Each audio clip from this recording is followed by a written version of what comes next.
नमस्कार। आज हम दो बहुत ही महत्वपूर्ण और कह सकते हैं बिल्कुल अलग तरह की खबरों पर बात करेंगे जी।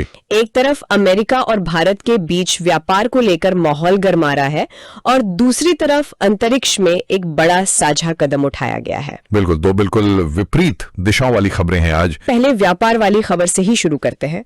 अमेरिका ने ये घोषणा की है कि भारत से आने वाले सामान पर वो 25% टैरिफ और पेनल्टी लगाएंगे 1 अगस्त। बहुत बड़ी खबर है। अमेरिकी राष्ट्रपति ने कहा है कि भाई 1 अगस्त से भारत से जो सामान आएगा उस पर 25% टैरिफ लगेगा। हाँ, और सिर्फ टैरिफ ही नहीं, उन्होंने एक पेनल्टी की भी बात की है। बिल्कुल, तो आज इसी पर गहराई से चर्चा करते हैं। जी, तो हमारा मकसद ये समझना है कि ये सब क्यों हो रहा है, मतलब अमेरिका ने वजहें क्या बताई हैं। हाँ, जैसे वो कह रहे हैं कि भारत रूस से खरीदारी कर रहा है और भारत के अपने टैरिफ भी बहुत ऊंचे हैं, कुछ और भी रुकावटें हैं। सही। तो मुख्य मुद्दा साफ है, 25% टैरिफ और ये एक रहस्यमयी पेनल्टी।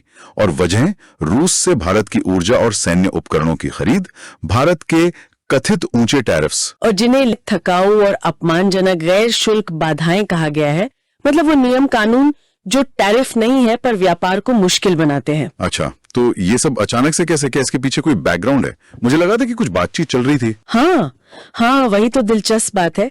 देखिए, फरवरी से ना भारत और अमेरिका के बीच एक बड़े व्यापार समझौते पर, मतलब बायलैटरल ट्रेड एग्रीमेंट पर बात चल रही थी। अच्छा, कब तक का लक्ष्य था इसका? लक्ष्य था कि 2025 के अंत तक इसे पूरा कर लिया जाए और इसके साथ साथ एक छोटी मिनी डील पर भी काम हो रहा था। मिनी डील वो किस लिए? वो इसलिए ताकि अप्रैल में अमेरिका ने जो जवाबी टैरिफ लगाने की धमकी दी थी ना, वो टाले जा सके।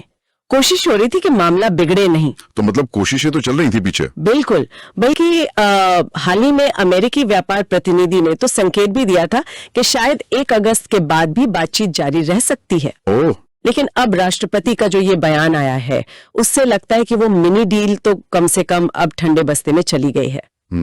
असल में ये जो कार्रवाई है, ये अप्रैल में घोषित लिबरेशन डे टैरिफ का ही फॉलो अप है। उसके बाद 90 दिन दिए गए थे बातचीत के लिए। और वो 90 दिन अब खत्म हो गए?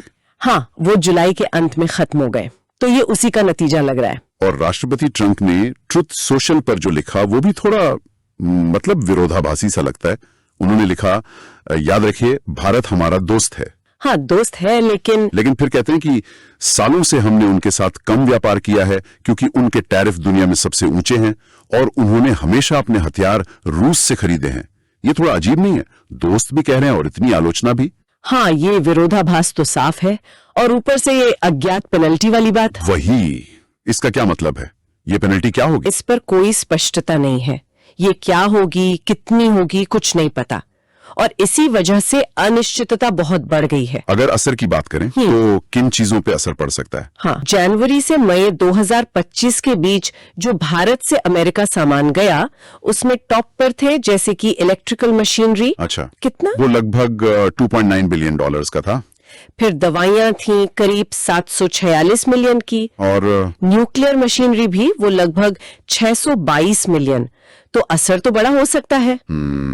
ये तो महत्वपूर्ण सेक्टर है। भारत सरकार का क्या कहना है इस पर? कोई प्रतिक्रिया आई? हाँ, भारत के वाणिज्य और उद्योग मंत्रालय की तरफ से बयान आया है।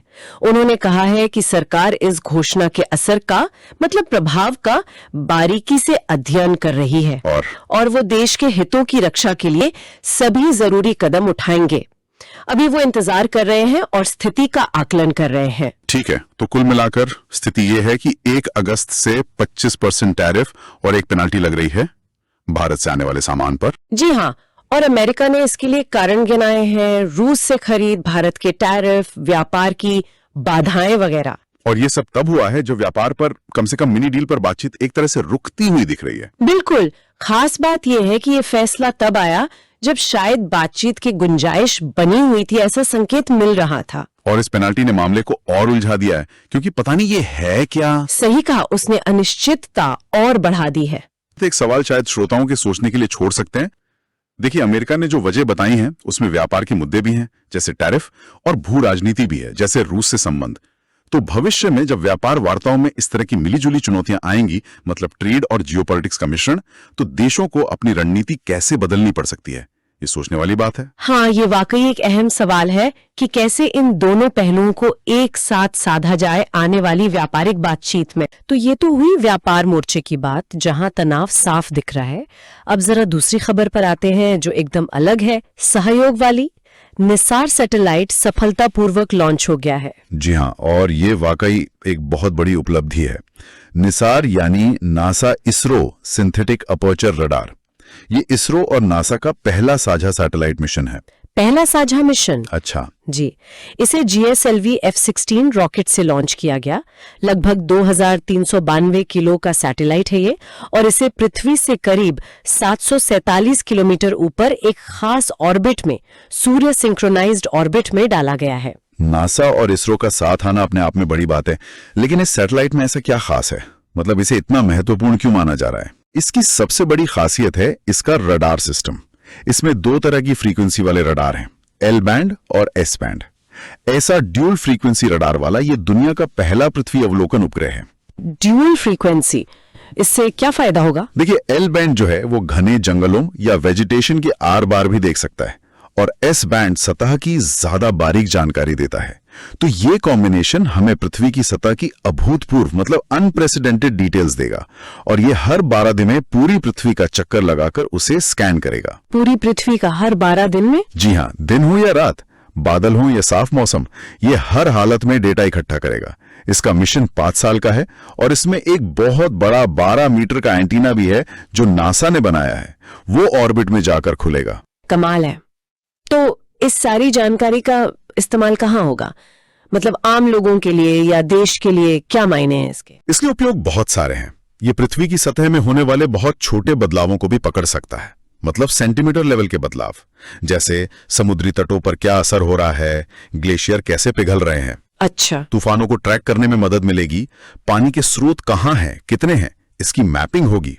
और आपदा प्रबंधन में तो ये बहुत ही उपयोगी होगा, जैसे भूकंप आने से पहले जमीन में होने वाले हल्के बदलाव, बाढ़ का फैलाव, कहां जमीन खिसक रही है, ये सब पता चलेगा। यानी पूर्व चेतावनी मिल सकती है। बिल्कुल, खेती के लिए जमीन की सही जानकारी मिलेगी, जिससे फसल बेहतर हो सकती है।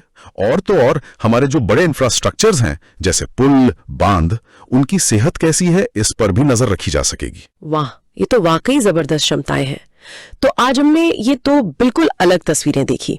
एक तरफ व्यापार में तनाव बढ़ रहा है, और दूसरी तरफ विज्ञान और तकनीक में ऐसा शानदार अंतर्राष्ट्रीय सहयोग। हाँ, ये सोचने वाली बात है कि कैसे वैश्विक मंच पर देश अपने हितों, अपनी प्रतिस्पर्धा और आपसी सहयोग के बीच एक उचित संतुलन बनाने की कोशिश करते हैं। बिल्कुल, और एक सवाल मेरे मन में यह भी आ रहा है कि भविष्य में निसार जैसे मिशनों से जो हमें पूरी पृथ्वी की, उसके पर्यावरण की, संसाधनों की इतनी सटीक जानकारी मिलेगी, क्या वो जानकारी आगे चलकर भू राजनीतिक और आर्थिक फैसलों को भी प्रभावित करेगी?